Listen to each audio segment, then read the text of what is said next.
இருங்க எங்கள் அக்கா என்ன அழுகிற மாதிரி இருக்குது. இருங்கம்மா போய் பார்க்கலாம், என்னன்னு கேட்போம். என்னடி அழுகிற?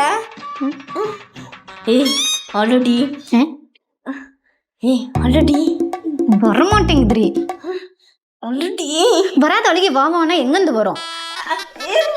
ஐயோ நெட்வொர்க் சுத்துது गाइस, ஒரு நிமிஷம் இருங்க गाइस. ஏண்டி அழுகிற சொல்லித்தர போறேன். வராத அழுகி வாவானா எங்கேருந்து வரும்? பார்த்து சரி பாருங்க गाइस.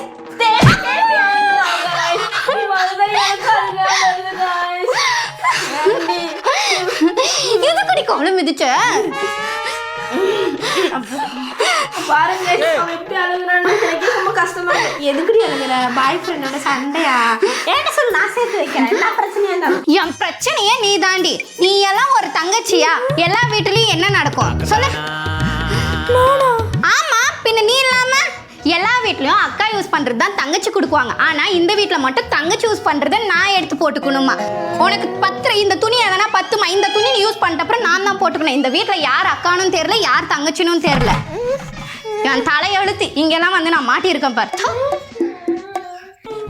அடி அடி அடி எப்படி இருந்துச்சு என் பர்ஃபார்மன்ஸ்? ஏன்டி அல்ற? வாடி நான் என்ன சொன்னேன்? அடி நீ தானே சொன்னடி வியூவர்ஸ் எல்லாம் பார்க்கணும், கமெண்ட் எல்லாம் தெரிக்கணும்ட்டு. நான் என்ன சொன்னேன்? நீ அழு, நான் தான் உன்னை சமாதானப்படுத்து சொன்னேன்ல. யார் அழுதா என்னடி? இப்ப பாரு வியூவர்ஸ் எல்லாம் பிச்சுக்க போகுது, லைக் கமெண்ட் நல்ல போகுது. எப்படி நம்ம கிரியேஷன் நல்லா இருக்குமா? ஆமாடி, இதுதான் இப்ப ட்ரெண்ட். இப்ப நீ அழுந்தல்ல, இந்த சோகமான மூஞ்ச எல்லாரும் பார்த்து லைக்ஸ் கமெண்ட் ஷேர் பிச்சுக்க போகுது பாரு. அப்படியா? அப்படிதான் பாடு. அப்பாடா, இவளை எப்படியோ உன்னை சமாளிச்சிட்டோம். மூதேவி என்ன சொன்னாலும் நம்பிடுறா. என் மனசுல இருக்கிற பாரத்தை மொத்தத்தையும் இறக்கி வச்சிட்டேன். இப்பதான் நிம்மதியா இருக்கு. இனி போய் நான் நல்லா நிம்மதியா தூங்க போறேன்.